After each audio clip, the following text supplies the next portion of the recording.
मैं डॉक्टर सोनिया, सहायक आचार्य मानविकी विद्यापीठ में आज आपके बीच में हूँ। संस्कृत में कैसे सरल वाक्य रचना करनी है, इस विषय को लेकर के, जो कि BSKLA 135 इकाई का ही विषय है। तो जैसे कि ये है सरल वाक्य रचना। पूर्व इकाई में हमने पढ़ा है कि वर्ण का स्वरूप, उनका उच्चारण और उनका शुद्ध उच्चारण प्रक्रिया, उन्हीं वर्णों के संयोग से बनते हैं शब्द। शब्द को ही संस्कृत में कहा जाता है पद, और वो मुख्य रूप से 4 पद हैं: नाम, आख्यात, उपसर्ग और निपात। उनमें से जो नाम और आख्यात हैं उनको ही क्रमशः शब्द रूप और धातु रूप कहा जाता है। पाणिनि ने कहा सुप्तिङन्तं पदम, कि जो शब्द रूप हैं उनके अंत में सुप प्रत्यय आते हैं, इसलिए उनको सुबंत, और उसी को ही शब्द रूप कहा जाता है। शब्द जो हैं नाउन, जिनको हम इंग्लिश में कह सकते हैं, हिंदी में जो संज्ञा शब्द होते हैं, उन्हीं के ही संस्कृत में जब रूप चलते हैं तो वो शब्द रूप हम उनको कहते हैं। ये शब्द अजंत हैं, अच जिनके अंत में आता है। अच मतलब स्वर, जैसे राम, बालक, श्याम, तो इन सब के अंत में, म के अंत में अ है, श्याम में अ है, जैसे गुरु, गुरु के र में उ है तो वो उकारांत हो गया। ऐसे ही कवि है, हरि है, इन शब्दों के अंत में ई आया तो ये शब्द कहलाएंगे अजंत। कुछ हैं हलंत, जैसे चंद्रमस, आत्मस, ये सब आत्मन, इनके अंत में चंद्रमस, स हल है, व्यंजन है अंत में, इसलिए ये शब्द हलंत कहलाते हैं। इनके ही रूप जो फॉर्मेशंस हैं वो कारक और विभक्ति के रूप में चलती हैं। दूसरा हमने पढ़ा था पिछले, उसमें देखा धातु रूप, जो कि एक लकार के रूप में चलते हैं। कि लकार मुख्य रूप से एक तो कालवाचक लकार हैं, वर्तमान काल में कौन से लकार प्रयोग होते हैं, भविष्य काल में और भूतकाल में। और कुछ लकार हैं जो मूढ़, वृत्ति, प्रकार पर निर्भर हैं। जैसे कोई वाक्य कहने के लिए आज्ञा देनी है तो उसमें लोट लकार का प्रयोग होगा। जहाँ आपको कोई निर्देश देना है, कोई सलाह देनी है, उसके लिए संस्कृत में विधिलिंग लकार का प्रयोग है। तो ऐसे कुछ लकारों का भी परिचय अब तक हुआ, कुछ शब्द रूपों का भी अभी तक परिचय हुआ। इन दोनों के ही संयोग से बनते हैं आगे वाक्य। तो जैसे वाक्य जब है, वो मुख्य रूप से वाक्य क्या है, जब बोलने वाला अपने भावों का संप्रेषण आगे दूसरे के लिए करता है।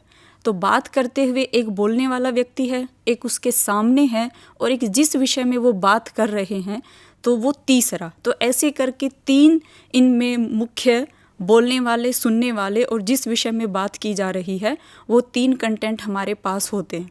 तो जो बोलने वाला है उसको कहा जाता है उत्तम पुरुष, और जो सामने जिससे हम बात कर रहे हैं वो होता है संस्कृत में मध्यम पुरुष, उसका एक पारिभाषिक शब्द है।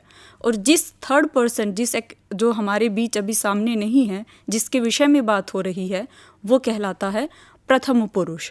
तो ये हैं संज्ञाओं में। उदाहरण के रूप में हम वह, एक सर्वनाम, ये पद उठाते हैं।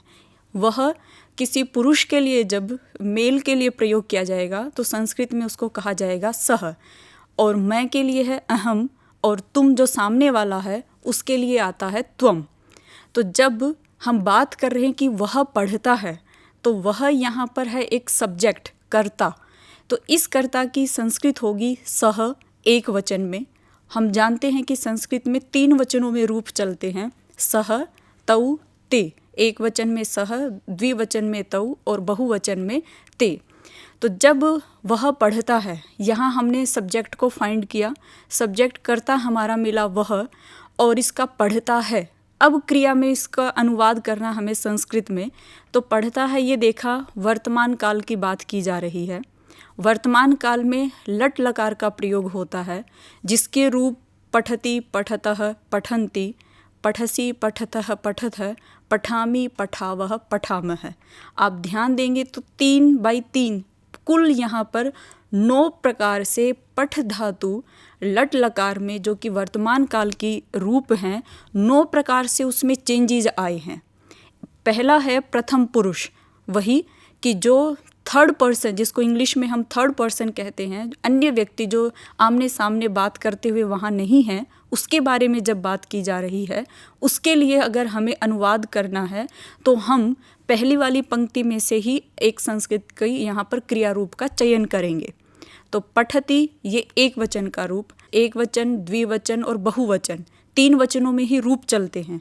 तो जो द्विवचन 2 के लिए, 2 से ज़्यादा के लिए जब प्रयोग किया जाएगा तो बहुवचन का एक शब्द लेंगे। तो अभी जो प्रथम वाक्य हिंदी में नीचे देखिए, वह पढ़ता है, इसमें वह का अनुवाद संस्कृत में हमने किया सह, क्योंकि पढ़ता है से पता चल रहा है कि कर्ता का जो लिंग है वह पुल्लिंग है, तो उसके लिए होगा सह। अब पढ़ता है, पढ़ता प्रथम पुरुष है, तो संस्कृत के क्रिया रूपों में से प्रथम पुरुष के एक वचन वाले को ही हमें वहाँ से चयन करना है। तो वाक्य बन जाएगा सह पठति। ये हुआ सामान्य सा कि सह पठति, वह पढ़ता है।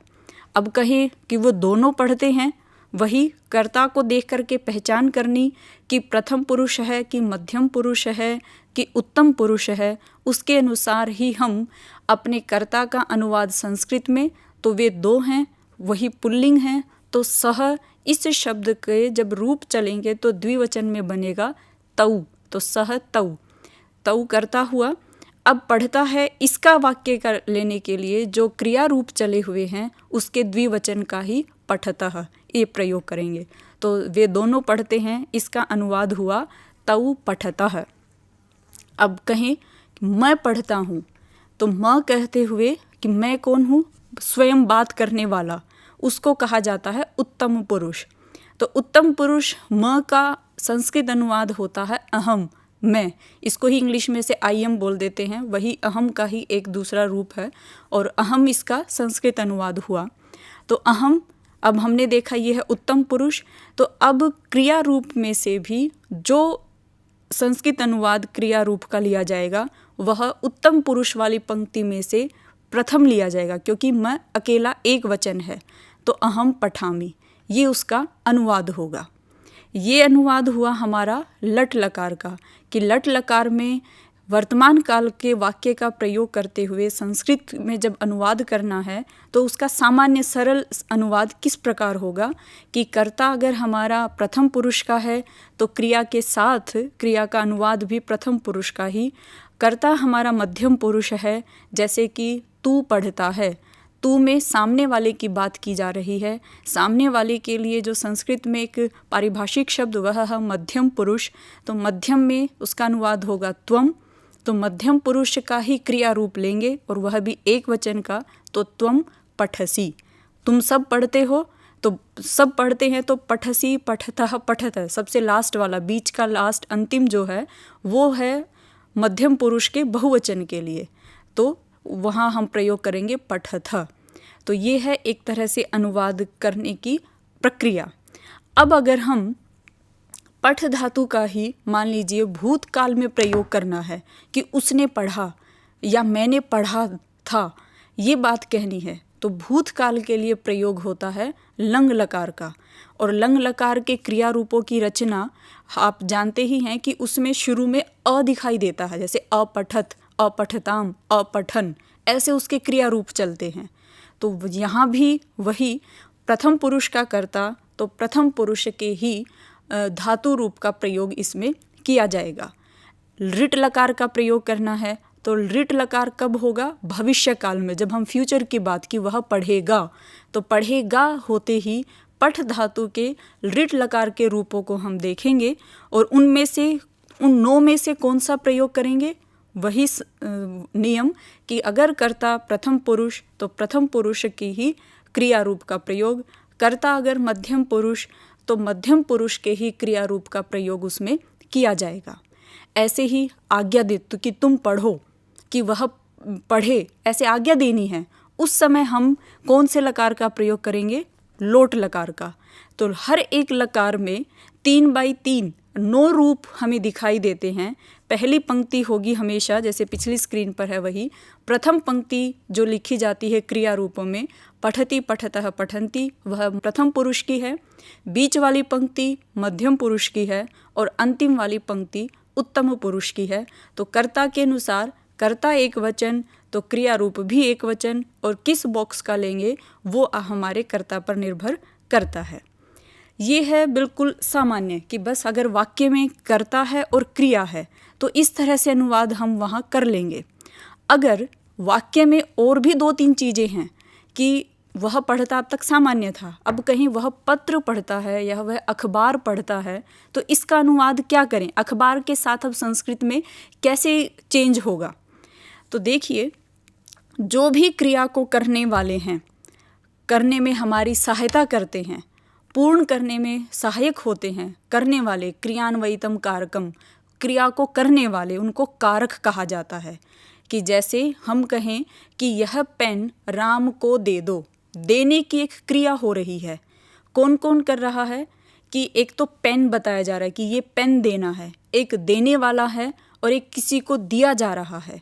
तो ये जितनी भी चीज़ें उसमें प्रयोग हुई वो सभी की सभी कारक कहलाती हैं कि राम को पेन दे दो। अब राम के पीछे जो हमने को लगाया, ये को हिंदी का है, ये को ही विभक्ति कहलाता है। उस शब्द का उस वाक्य में क्या रोल है, इसको बताने के लिए जो चिन्ह विशेष प्रयोग किए जाते हैं वो विभक्तियाँ कहलाती हैं। तो ये हिंदी का है एक तरह से कि राम को पेन दे दो, वाक्य हिंदी का है कि राम को कलम दें, तो को जो है वो हिंदी की विभक्ति। अब इसको जब हम संस्कृत में अनुवाद करेंगे तो हमारे पास हैं शब्द रूप।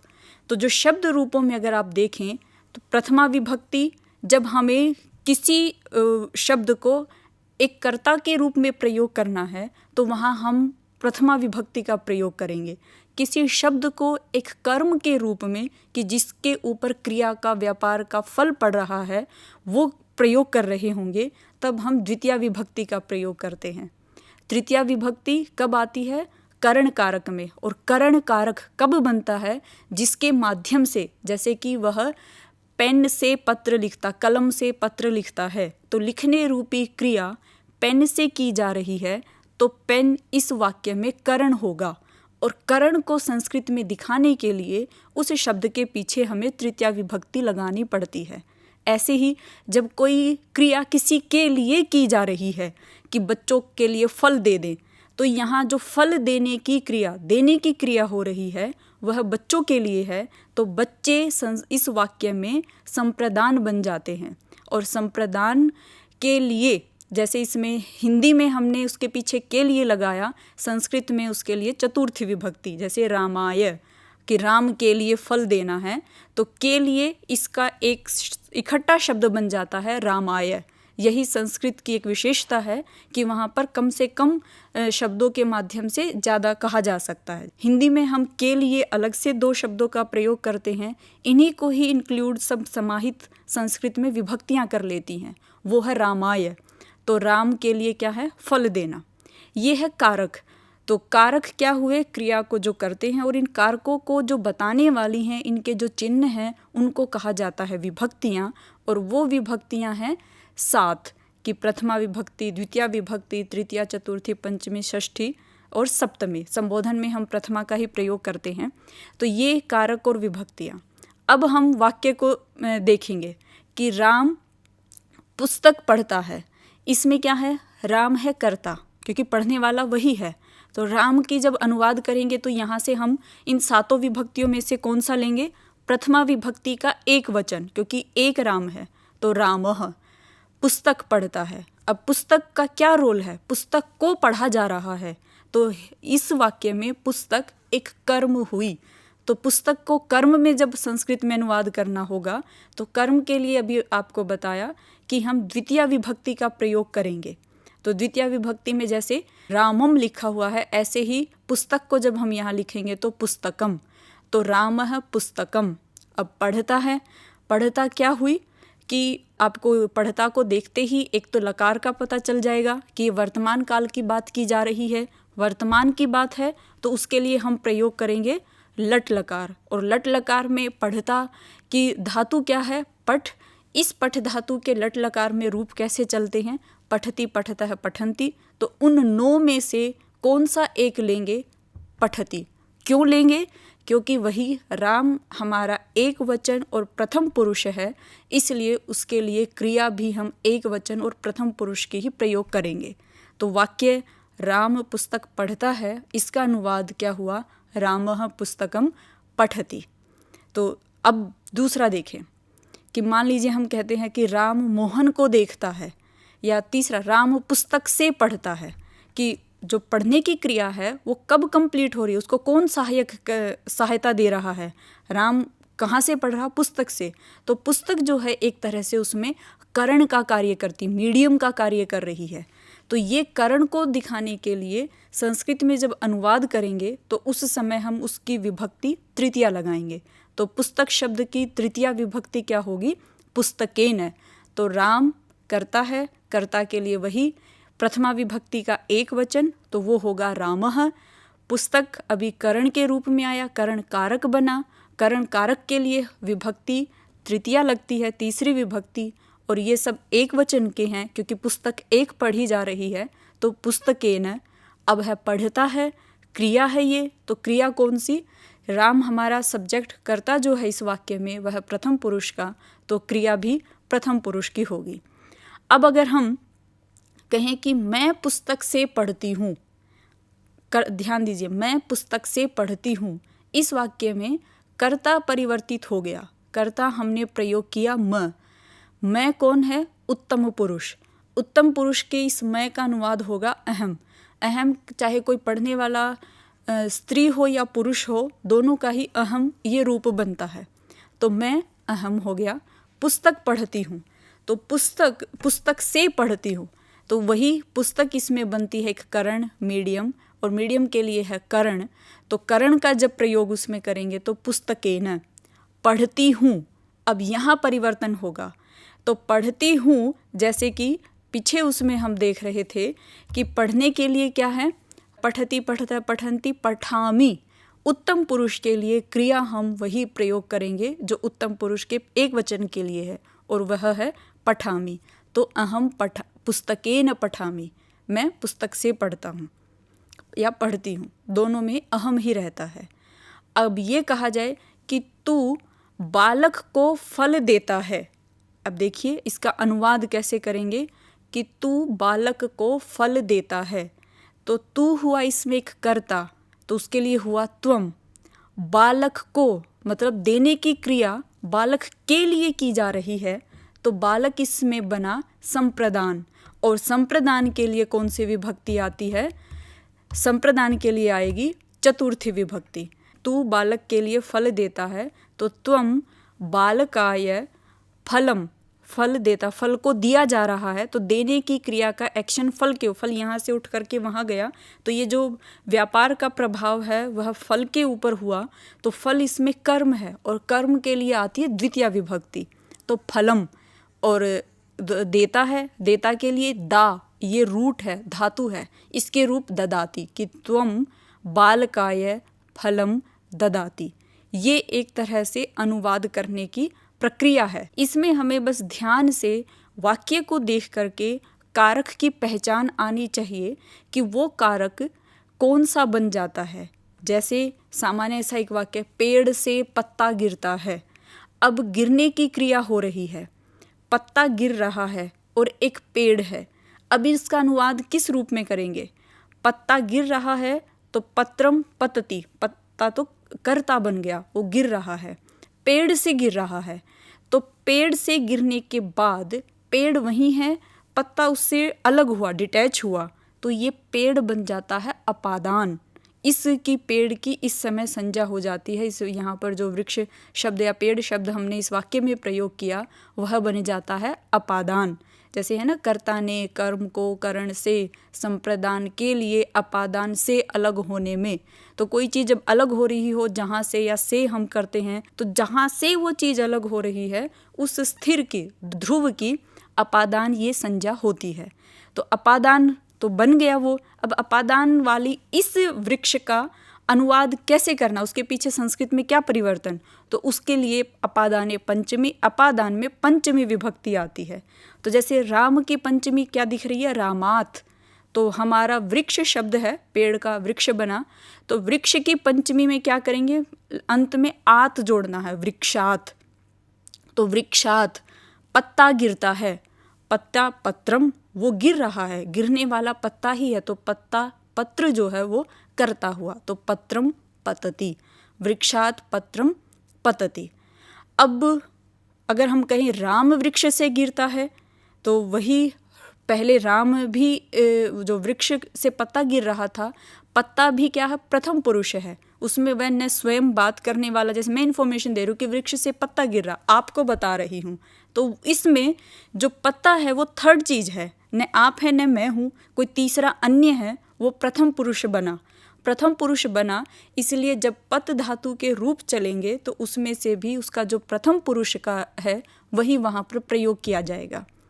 अब मान लीजिए ये होता कि वृक्ष से 2 पत्ते गिरते हैं, तो अब कैसे अनुवाद करेंगे, वृक्ष वही, उससे चाहे 1 पत्ता गिरे या सैकड़ों पत्ते गिरे, वो ध्रुव है, स्थिर है, वो अपादान ही रहेगा इस वाक्य के अनुसार। तो अपादान रहेगा तो उसमें पंचमी विभक्ति ही आएगी, जैसे कि यहाँ जो शब्द रूप रामात का दिख रहा है वही आएगा वृक्षात। अब पत्ते 2 हैं गिरने वाले, तो रूप हमें पता है, संस्कृत में जब 2 के लिए कर्ता का प्रयोग किया जाएगा तो पत्रम पत्रे ऐसा आएगा, तो पततः। अब पतति पततः पतन्ति, तो द्विवचन की ही क्रिया रूप का उस वाक्य में प्रयोग किया जाएगा। अब बहुत सारे गिरेंगे तो पत्राणि, पत्राणि कर्ता जो हमारा बहुवचन का हुआ, तो अनुवाद करते हुए उसमें क्रिया रूप भी प्रथम पुरुष की बहुवचन आएगी, तो वृक्षात पत्राणि पतन्ति। अब मान लीजिए वृक्ष से हम कहें कि तुम गिरते हो, तो गिरने की क्रिया वर्तमान काल वही वृक्षात त्वम पतसि, मैं गिरती हूँ, वृक्षात अहम पतामि। तो इस तरह से जो कर्ता हमारा जिस वचन का और जिस पुरुष का होगा उसके अनुसार ही क्रिया का भी प्रयोग किया जाता है। तो ऐसे हमारे पास जो कर्ता हैं, जो शब्द हैं, वो 21 तरह से परिवर्तित होते हैं।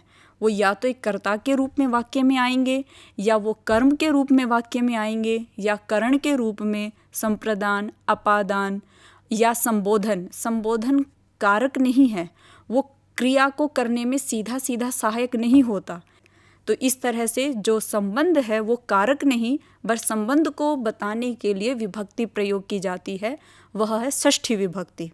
और ऐसे अधिकरण जब आधार, जैसे मैं कुर्सी पर बैठी हूँ, तो बैठने की क्रिया का जो आधार है वह कुर्सी है, तो उसकी अधिकरण ये कारक बनेगा। और अधिकरण कारक बने हुए शब्द का जब संस्कृत में अनुवाद करेंगे तो उस समय हम विभक्ति, सप्तमी विभक्ति का प्रयोग करते हैं। तो इस तरह से कर्ता या जो शब्द रूप हैं वो हमारे 21 प्रकार से परिवर्तित होंगे, और जो धातु रूप है, कोई पठ धातु है, वो लट लकार में वर्तमान काल में वो लगभग क्या पूरे 9 उसके रूप दिखते हैं। उन 9 में से एक का चयन और उधर 21 में से एक का चयन एक दूसरे के आधार पर किया जाता है, कर्ता के आधार पर। कर्ता अगर जिस भी उसका है पुरुष का, उसी के अनुसार हम उन 9 क्रिया रूपों में से एक शब्द का चयन करते हैं। और वो रूप किस तरह से चलते हैं, वही लट लकार वर्तमान काल में, भूतकाल में लंग लकार और भविष्य काल में लृट लकार इनका प्रयोग होता है। जैसे अब अगर हम अंतिम एक वाक्य देखते हैं जिसमें सभी के सभी कारक प्रयोग हो जाते हैं, ये है कि राजा धनम हस्तेन भिक्षुकाय कोशात यमुना तटे ददाति, कि राजा हाथ से भिक्षु भिखारी के लिए खजाने में से यमुना के तट पर हाथ से धन देता है। तो इतने बड़े वाक्य में देखिए हर एक शब्द कुछ ना कुछ एक अपना रोल प्ले कर रहा है देने की क्रिया को। राजा दे रहे हैं, क्या दे रहे हैं, धन को दिया जा रहा है, किस माध्यम से, क्या मीडियम बना उस धन को देने की क्रिया का, हस्त हाथ बने, किसके लिए दिए जा रहे हैं, भिखारी के लिए दिया जा रहा है, कहाँ से लिया धन, कोष खजाने से लिया धन, और कहाँ खड़े होकर के, आसमान में, कहाँ राजमहल में, कहाँ बैठ कर के, यमुना तट पर। तो ये जो सारी चीज़ें हैं ये उस ददाती क्रिया को कर देने में सहायक बनी। तो उस कारक के अनुसार संस्कृत के उन शब्द रूपों में से एक हम विभक्ति वाला शब्द चुनेंगे। तो जैसे ना धनम किसके लिए, हाथ के द्वारा देता है, तो हस्तेन, हस्त ये शब्द है, देखा हमने कि ये माध्यम बना देने की क्रिया का, तो तुरंत हस्त शब्द के रूप देखे, उनमें से जो करण का तृतीय विभक्ति का है वहाँ से हम चयन करेंगे, तृतीय आई। भिक्षुक के लिए दिया गया, चतुर्थी आ गई। खजाने से दिया, कोशात आया। कहाँ दिया, यमुना तट, तो यमुना तटे सप्तमी आ गई और ददाती देता है। तो ये है इस तरह से संस्कृत का बड़ा ही एक सिस्टमेटिक और ट्रिक है उसका अनुवाद करने की, कि कर्ता के अनुसार उसमें क्रिया का प्रयोग किया जाता है, कर्ता जिस पुरुष का उसी के अनुसार, और जो वाक्य में आपका शब्द जिस तरह से क्रिया को करने में एक रोल प्ले कर रहा है, जो कारक बन रहा है, उसके अनुसार विभक्ति का प्रयोग कीजिए। इस प्रकार से आप सरल वाक्य रचना संस्कृत के आधार पर कर सकते हैं। धन्यवाद।